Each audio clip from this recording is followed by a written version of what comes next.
अस्सलाम वालेकुम। आज मैं जो टॉपिक डिस्कस करने लगा हूँ वो है हीट स्ट्रोक या फिर लू का लगना। ये एक एमरजेंसी कंडीशन है जिसमें एकदम ही जिस्म का टेम्परेचर बहुत ज़्यादा बढ़ जाता है।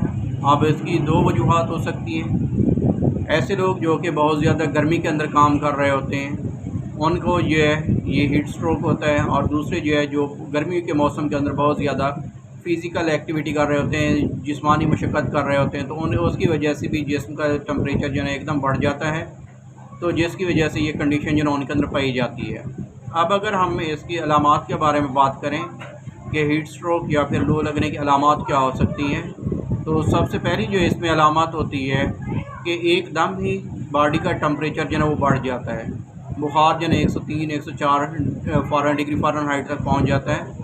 फिर उसके बाद जो है उसकी जो जल्द है बहुत ज़्यादा खुश्क हो जाती है, बहुत ज़्यादा सुर्ख हो जाती है। उसके साथ ही मेंटली कन्फ्यूजन की कंडीशन उनके अंदर पाई जाती है। मुंह बहुत ज़्यादा खुश्क हो जाता है जिसकी वजह से उनसे सही तरह से बोला नहीं जा सकता। साथ ही जो है उनके अंदर उल्टी और मतली की कैफियत ये पाई जाती है। शदीद सर दर्द की कैफियत जो है वो इनके अंदर पाई जाती है।